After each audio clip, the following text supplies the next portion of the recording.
అన్నం తినాలంటే ఒక్కరే సరిపోతారు. కానీ అన్నానికి జోడీగా పప్పుల పొడంటే మనసు పులకరించిపోతోంది. ఈరోజు వంట బాణం పప్పుల పొడి.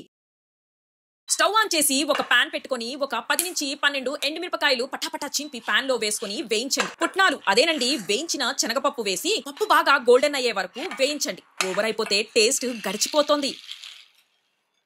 గుప్పడి కరేపాకు ఆకే కానీ పోషకాలు మెండుగా ఉంటాయి. కొంచెం చిటపట్లాడించి తీసి పక్కన పెట్టుకొని 10 వెల్లుల్లి రెబ్బలు పొట్టు తీసి వేసుకోవాలి. చల్లారాక ఇవన్నీ మిక్సీలో వేసి ఉప్పు కూడా వేసి మెత్తగా గ్రైండ్ చేయండి. ఇవి వేర్వేరైనా కలిస్తే ఒక్క టేస్ట్ బ్లాస్ట్. పొడి అయితే ఓడిపోవటం లేదు, నోట్లో పడితే ఊహించలేం. ఇప్పుడు వేడన్నములో నెయ్యి చుక్కలు. ఈ పప్పుల పొడి చిటికడు పడితే ఆహా, జీవితం చిన్నదైనా ఈ పొడి తింటే లైఫ్ కి ఇంకేం అక్కర్లేదనిపిస్తోంది. ఇలాంటివి మీరు ట్రై చేయాలంటే సబ్స్క్రైబ్ చేయండి, లైక్ కొట్టండి, మీ అత్తమామ గారికి షేర్ చేయండి. చింతలి వంటిల్లు మీరు అడిగితే చిటికలో మంచి మంచి రెసిపీస్ మీ ముందుకు తీసుకొస్తుంది. Signing off, bye.